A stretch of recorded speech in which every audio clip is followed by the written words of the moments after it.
Ya Anda kan bukan jubirnya Kapolres ya. Sebentar dulu. Yang mana yang janggal, Bung Sugeng? Mungkin Anda mau Sebentar sampaikan. Ya dong, kan posisinya sebagai praktisi. Saya enggak itu, Sebentar. tapi saya cuma menyatakan itu aja. Ya, silakan aja.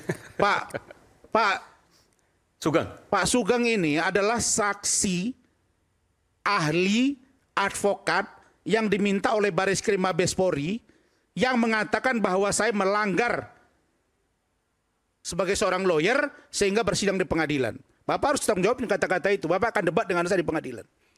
Saya akan nilai itu. Sebentar. Itu kan Jadi saya di luar konteks ini ya. Bukan. Bentar dulu dong saya Di ngomong. luar konteks ini gimana Anda ngomong sebentar dulu. ya?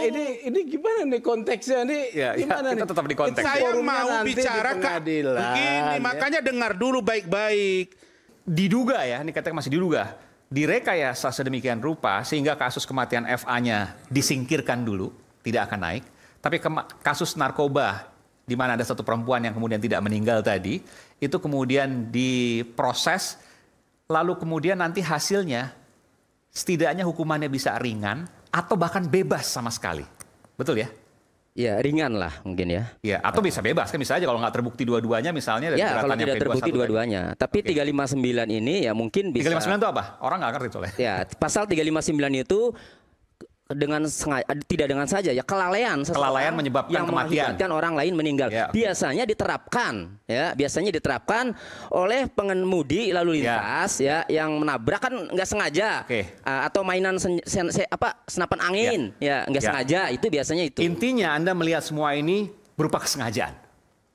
Ya kalau saya melihat setelah muncul ternyata anak bos Prodia yang kaya raya sampai keluar 17 miliar, ya saya menduga pasal 338 itu penerapannya dikondisikan. Supaya itu tidak terbukti. 338 itu pembunuhan tidak berencana ya? Tidak berencana, kalau berencana 340. Betul. Ya. Supaya 338 itu tidak terbukti sehingga hukumannya ringan lah gitu. Hukumannya ke 359 ke kelalaian. Yang lebih ringan. Ya yang lebih ringan. Gitu. Dan itu bisa dengan kompensasi nanti korban dan lain sebagainya, betul ya? Ya ditambah lagi setelah ada perdamaian kan, semakin memotivasi, semakin semangat ini kan. Berupaya untuk memaafkan misalnya kasus ini kan. Jadi nggak usah naik ke pengadilan gitu, toh korbannya nggak menuntut. Padahal sejak awal perdamaian saya sudah sampaikan bahwa boleh ini berdamai ya, tetapi ini delik biasa, bukan delik aduan. Arti delik biasa walaupun ada perdamaian, penyidik wajib melanjutkan proses hukumnya. Hakimlah nanti yang menentukan. Itu. Dan ini dilakukan karena anak bos Prodia yang saya harus sampaikan, dugaannya adalah dijadikan sapi perah. Ya, Pak Aiman yang bicara. Kalau saya lihat bukan hanya polisi ya, oknum pengacaranya juga memanfaatkan kasus ini untuk keuntungan pribadinya. Karena dia dapat juga karena lewat dia. Informasi yang kami dapat ya, nilainya nggak sampai 1 miliar yang beredar untuk polisi. Ya. Sementara yang keluar 17, yang di Polres Selatan ya. 17 miliar. 5 transaksi yang tadi saya bilang jumlah 4,1 itu masuk kepada rekening mantan pengacaranya. Evelyn itu. Evelyn, EDH. Ya. Penjualan mobil Lamborghini juga masuk ke rekening Evelyn. Padahal si kliennya AN dan BH ya, AN tidak setuju masuk ke rekeningnya Evelyn. Ini jadi praktek-praktek advokat yang model ini sebetulnya menjadi pintu awal. Polisi juga tergoda ya. Nggak cuma polisi kan, ada juga penegak hukum yang lain. Iya ya, tergoda. Seorang Frikar misalnya di Mahkamah Agung. Ditindak, ya. Kita sering mengkritik penegak hukum lain, tetapi advokat jarang mengumumkan secara terbuka adanya dugaan pelanggaran anggotanya, ya. Jadi menurut saya ini harus tindak. Nah, bagus kuasa hukum yang baru melaporkan di Polda Pak dengan LP nomor 612 ini pintu untuk menyelidiki peran advokatnya yang menurut saya mengambil uang lebih banyak menjual nama polisi. Saya ke Bung Rasman. Anda punya pendapat apa tadi, apa yang kemudian disampaikan oleh Bung Tony dan Bung Sugeng? Pertama saya mengucapkan terima kasih karena Bung Aiman ini satu-satunya orang Indonesia bersama Pak Haritano yang menyaksikan pelantikan Donald Trump. Terima kasih. Terima kasih. Saya ingin menyampaikan, mungkin malam ini saya akan lebih pada kecenderungan berpikir benar-benar netral memandang kasus ini. Kenapa begitu? Emang biasanya nggak netral, Bang? Kadang-kadang saya dipersepsikan terlalu membabi buta membantu Polri. Oke. Nah, jadi ini saya pertama berharap kepada Pak Sugeng, IPW itu juga harus membangun komunikasi yang baik dengan aparat kepolisian. Sehingga informasi itu tidak saja didengar dari satu pihak, tapi juga masuk dari dua pihak. Masalah bagaimana tingkat atau kadar keyakinan kita terhadap penjelasan Polri atau korban, bahkan pengacara, itu tergantung kita yang menyaringnya. Gitu. Nah, jadi begini, saya sudah komunikasi langsung dengan Kapolres Metro Jakarta Selatan, Saudara Kombes Pol Ade Rahmat. Kenapa saya komunikasi? Ini bukan karena saya diundang malam ini. Itu 3 hari yang lalu. Saya tanya beliau, Pak Kapolres, ini ada sebutan 400 juta yang katanya diserahkan kepada Kapolres. Ya, Bung Romi waktu itu sampaikan, Mbak. Ya. Dan saya kenal dengan Gogo Galesung itu. Kanitnya juga saya kenal, Zakaria. Juga kena. Sekarang di Patsus. Tapi yang saya mau katakan bahwa persoalan kematian anak dari rekan kita, klien dari saudara Tony, pasti membuat rasa keprihatinan yang mendalam. Tapi satu poin yang tidak boleh kita lupakan, saya jawab sekarang di sini, bahwa Kapolres Ade Rahmatlah orang yang dengan tegas mengatakan tidak ada toleransi karena ini nyawa manusia, maka wajib lakukan pemberkasan ke kejaksaan.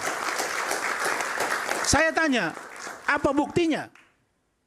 Dia bilang, Bang, sayalah orang yang mengusulkan agar AKBP Bintoro dipindahkan dan atau dicopot. Dan itu dilakukan oleh pimpinan. Kasus itu kenapa dia minta diganti? Karena memang ada tawaran itu datang kepada saya. 400 juta itu? Dan saya menolak. Lalu kemudian berganti dengan AKBP Gogo Galesung. Di situ juga prosesnya sama. Juga dilakukan proses yang dilakukan upaya transaksional. Dan itu memang dari cerita yang berkembang itu sepertinya ada pembicaraan yang intens antara pengacara dengan penegak hukum. Dalam hal ini Kasat. Dan Kanit.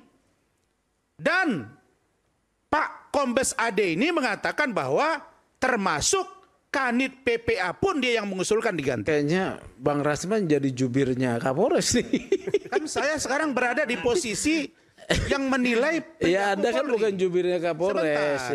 Sebentar dulu. Yang mana yang janggal, Bung Sugeng? Mungkin Anda mau sebentar sampaikan. Ya dong, kan posisinya sebagai praktisi. Saya enggak itu, sebentar. tapi saya cuma menyatakan itu aja. Ya, silakan aja. Pak Sugeng ini adalah saksi, ahli, advokat yang diminta oleh Bareskrim Mabes Polri yang mengatakan bahwa saya melanggar sebagai seorang lawyer sehingga bersidang di pengadilan. Bapak harus tanggung jawab kata-kata itu. Bapak akan debat dengan saya di pengadilan.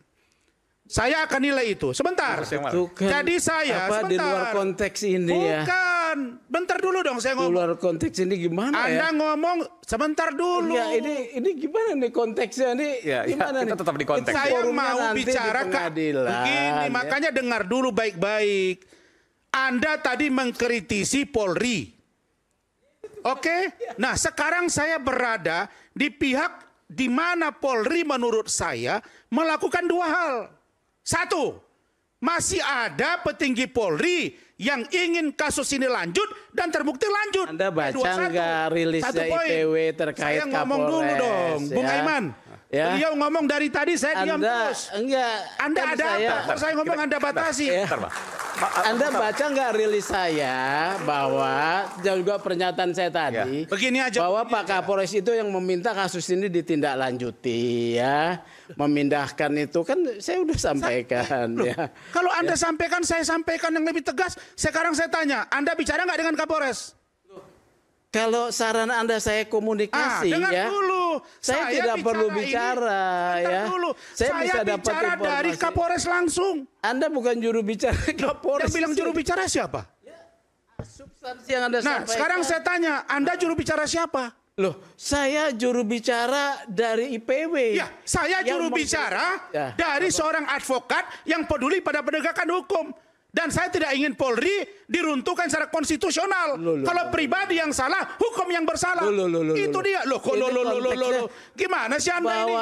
Saya ini tidak sedang meruntuhkan Polri. Saya akan buka hari ini di sini bagaimana juga Polri berlaku tidak adil bahkan terhadap saya. Makanya dengerin dulu dong kata-kata saya.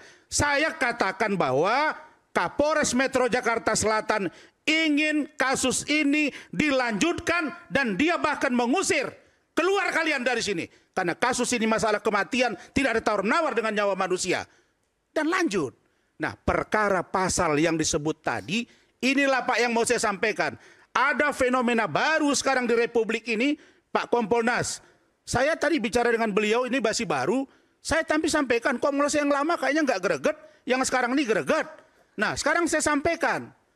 Ada sekarang fenomena baru bahwa mengatur kasus bukan dari atas, tapi dari bawah, Pak. Saya banyak menemukan kasus justru pimpinan itu disajikan dari bawah dan pimpinan terjebak bahkan nurut dengan anak buahnya. Kalau dulu ceritanya dari atas, Bang Reza, sekarang dari bawah, dan itu saya sendiri merasakannya. Nah, karena itu saya katakan di sini, Polri harus melakukan pembenahan secara institusional dari pejabat tertinggi sampai dengan Kapolsek, Pak. Dan ini saya sampaikan kepada Irwasum. Bapak Komjen Pol Dedi Prasetyo, Pak. Bendel berespon, surat. Nah, sekarang begini, saya hanya keberatan satu hal. Kalau kita melihat masih ada perilaku oknum yang tidak baik, hukum perilaku itu. Kalau ada tindakan AKBP B, C, D, hukum mereka. Tapi jangan rusak secara institusi karena negara ini juga akan sengkarut tanpa adanya kepolisian. Saya kira itu dari saya. Oke, baik. Bung Tony ada komentar sini? Bung Tony, ada komentar soal ini? Cukup? Ada, silakan. Tidak ada. Oh, tidak ada. Oke, Bung Edi dulu. Bung Edi. Ya. Ada yang mau sampaikan, Bung Edi? Ya, pertama tentu saja ini kita prihatin ya. Tapi Anda setuju dengan apa yang disampaikan tadi? Bahwa ada dugaan rekayasa, saya nggak tahu mulai dari mana, tapi dari kasus ini untuk hukuman ringan dan bahkan bebas. Dan yang korban yang meninggal tidak akan pernah kemudian mendapatkan keadilan. Ya, pertama adalah kalau kita lihat, saya melihat memang betul kata Bang Rasman. Jadi kasus ini sebetulnya, ini antara pengacara dan oknum itu bermain di bawah, mengatur mereka ini. Kalau terjadi demikian, yang terjadi adalah harus ada pengawasan yang kuat dari seorang Kapolres. Harus ada pengawasan yang kuat terhadap Kapolda. Kalau Kapolda mungkin terlalu tinggi. Tapi Kapolres punya tanggung jawab terhadap apa ini. Jadi kalau misalnya terjadi, ada permainan, ada persengkongkolan misalnya. Apa yang terjadi kemarin kalau kita lihat, itu kalau saya melihat ini munculnya dari pengacara. Mengajak bagaimana caranya, seperti ini bagaimana caranya, ya ada upaya-upaya itu kalau saya lihat. Jadi kalau misalnya terjadi. Dan Anda meyakini bahwa uang yang besar itu diambil oleh pengacara? Kita tidak tahu apakah mereka ya, tapi yang pasti adalah ini terjadi karena ada persengkongkolan antara pengacara dan juga oknum di sana. Kebetulan ya, korban mungkin Kapolresnya nggak tahu. Tersangkanya orang berpunya. Iya, karena melihat bahwasanya tadi kan disebutkan pasal 338. 338 adalah ancaman hukumnya 15 tahun penjara. Ya. Kalau pakai 359 itu sangat ringan. Itu maksimal 5 tahun. Bisa 1 tahun, bisa 2 tahun. nanti bisa juga karena tadi udah ada damai, ini bisa diselesaikan. Oke, kita lihat dulu sebentar. Saya ingin putarkan dulu, ada pemberian uang ya. Saya nggak tahu uang atau apa. Kita akan putarkan. Saya minta untuk putarkan, ya. Dari nanti tolong Bung Tony jelaskan karena ada Bung Tony juga kalau tidak salah di sini. Kita lihat ini.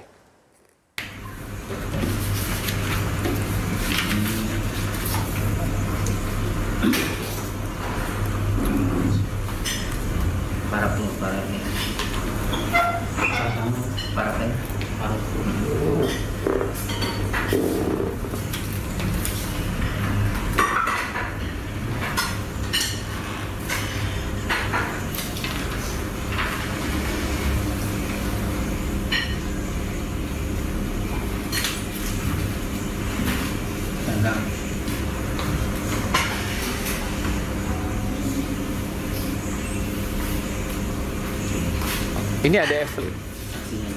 Oke. Satunya dari sini ya. Nama. Tangannya sini.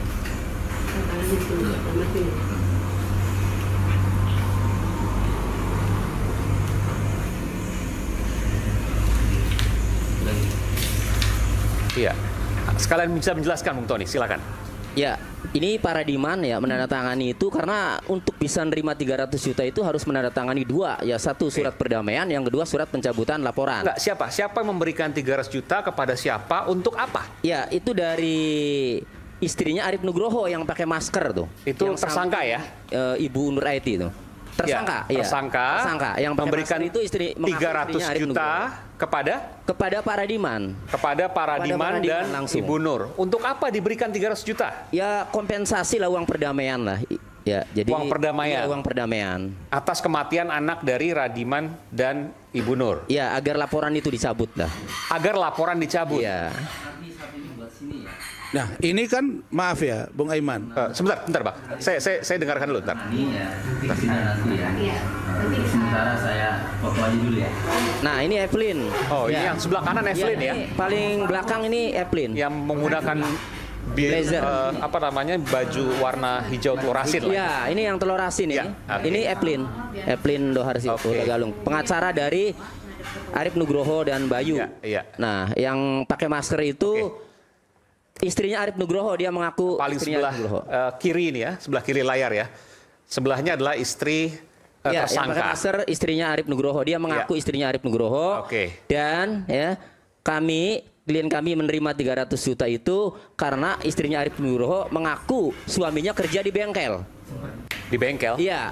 Di bengkel motor, pekerja biasa. Maksudnya? Iya, artinya saya kaget setelah saya tahu ternyata anak angkatnya bos Frodia kan begitu. Jadi waktu itu mengaku orang biasa-biasa saja. Dan gitu. kita nggak tahu apa yang benar, mana yang salah. Iya. waktu itu. Dan ini dilakukan kapan? Ini 2 Mei. Oh. 2 Mei 2024. Oke, sudah lama ya. Anda sudah cukup lama juga berarti mendampingi. Lama. Sebelum saya nangani kasus Pina ini dulu sebenarnya. Oke. April. 27 April saya terima kuasa. Iya. Dan Anda di sini, kalau seandainya ini terjadi kan berarti selesai semua kasusnya. Nah, saya sama Evelyn ini sebenarnya sependapat bahwa sejak awal ya, Iya. perdamaian ini tidak menghentikan proses hukumnya. Karena deliknya delik biasa. Oke. Nah, tapi kan saya tidak tahu nih upaya Evelyn ke sana. Yang penting begini, karena klien saya sudah memutuskan mau untuk berdamai dengan kompensasi 300 juta, maka konsekuensinya harus menandatangani surat perdamaian dan surat pencabutan laporan. Begini. Nah, setelah itu ya. Ini fakta baru, ini hanya baru kita tampilkan Makanya ya. saya menarik nih. Tapi Sebentar, kalau Bang Rasman. ngomong dulu lah, silakan. Ya, setelah itu ya Evelyn ini ya mungkin ya menghadap penyidik atau melobi atau bagaimana ya saya tidak tahu. Tapi kami ini saya meminta kepada klien saya, Pak Radiman, ini kasus lanjut. Meskipun berdamai, percaya saya bilang. Tidak akan berani penyidik menghentikan. Jadi satu lagi nanti kalau nanti dipanggil paling ke persidangan. Sebelum ke Anda, saya, ke Bu Romi mau menyampaikan sesuatu. Bu Romi, silakan. Baik, bagi kita semua di sini ada rekan-rekan pemerhati, ada rekan-rekan praktisi di sini. Kita belajar untuk profesional. Apa yang ini baru pertama kali kita sampaikan ini. Gimana menurut Anda, Bung Romi? Ya, kita belajar untuk memberikan edukasi kepada masyarakat karena ini disaksikan semua oleh masyarakat ya di Republik ini. Kepada Kang Tony hadir di sini selaku kuasa hukum dari FA. Yang jelas-jelas ini sudah ada perjanjian, ya kesepakatan. Kalau dalam pasal 4-nya, kalau kita bacakan, para pihak setuju dan sepakat bahwa setelah perjanjian ditandatangani tidak akan ada lagi tindakan-tindakan hukum. Saya pikir Kang Tony juga harus profesional ya. 1338 Perdata sudah tegas mengatakan bahwa perjanjian itu adalah hukum bagi para pihak yang membuatnya. Nah sekarang kapasitas Kang Tony mengulik-ulik lagi perkara ini apa? Berarti tidak konsisten dengan perjanjian ini. Oke, jadi begini Bang Bung Romi, itu uang 300 juta sudah disertai dengan perjanjian yang tidak akan melanjutkan kasus ini ke ranah hukum. Betul. Kita harus konsisten kayak gitu loh. Ini kan disaksikan seluruh masyarakat. Berlakulah sebagai seorang praktisi, officio nobile. Ya. Itu yang pertama. Yang kedua, saya perlu ditegaskan lagi, tidak boleh ada lagi bahasa dicekok-cekokin itu. Ya, karena itu tidak berdasarkan data. Ya, yang ada adalah sama-sama menggunakan keikhlasan. Kalau dicekokin berarti ada pihak yang satu yang menolak, satu yang memaksa. Sementara ini adalah kesepakatan bersama untuk menggunakan, mengkonsumsi ya. Ketiga, perlu saya sampaikan, kalaupun memang perkara ini berjalan, kita tidak boleh bersaudon kepada polisi. Kita harus positif thinking juga. Kenapa kita harus positif thinking? Ya, proses sangkaan pembunuhan ini harus dibuktikan memenuhi unsur apa tidak. Itu melalui proses lidik dan sidik. Intinya perlu waktu yang panjang, yang sampai sekarang mungkin. Ya, saya positif thinking nih ke polisi. Mungkin perlu pembuktian bukti, alat-alat bukti yang cukup untuk memajukan perkara ini. Sementara perkara tentang eksploitasi anak itu sudah berjalan, sudah lengkap, sudah terpenuhi unsur-unsur dan alat bukti yang dimiliki sudah cukup untuk P21. Itu kita harus konsisten. Baik. Ya, perlu saya jelaskan juga yang disangkakan itu pasal 76I. Ya, Junto 88 dan atau 76J ayat 1 Junto 89. Jangan anggap remeh pasal ini. Pasal ini ya 76J ayat itu seumur hidup ancaman hukumannya. Ya, pasal 76 itu 10 tahun. Ya, jadi saya pikir tidak ada yang dilewatkan. Ini semua berjalan. Baik, Bu Romi. Jadi ini terungkap semua ini. Ya, ini terungkap semua. Artinya pemberian 300 juta itu untuk perdamaian, tidak mengusik-ngusik lagi di ranah hukum. Betul ya? Saya udah nggak sabaran nih. Oke. Ya. Sebentar Bung Tony, saya dulu. Pak. Ya, ini ditonton publik. Iya. Ya. Saya jawab ya. Kalau memang sudah ada perdamaian tidak kulik-kulik, kenapa harus kulik-kulik lagi? Baik. Ya baiknya diam saja, saksikan. Kalau memang perdamaian itu tidak membuahkan SP3, ya sudah, jalani saja. Intinya seperti itu. Maaf ya, kami bukan mendampingi tersangka ini dari awal penyidikan, tapi kami masuk dari P21. Tapi sebagai selaku praktisi, kami bicara by data, ya. Kami bicara by data. Dan Anda punya perjanjiannya tadi ya. Oke. Anda mau bantah dulu nggak, Bung Tony, perjanjian itu? Sebentar ya, Bang Rasman ya, biar nyambung. Jadi gini. Nggak, Anda mau bantah dulu nggak perjanjian itu bahwa 300 juta ada klausul pasalnya tadi bahwa tidak akan mempermasalahkan kerana hukum. Ya, jadi yang sekarang, iya atau tidak itu? Yang sekarang melanjutkan perkara itu kan penyidik, bukan saya. Ya, tapi pasal itu ada. Ada. Oke, baik. Ada, cuma kan di situ ada kalimat menjamin tadinya. Kalau menjamin itu nanti ya disalahkan ketika proses masih lanjut. Oleh karenanya saat itu saya coret klausul yang menjamin. Kenapa saya katakan? Kenapa saya katakan ini dicoret ya?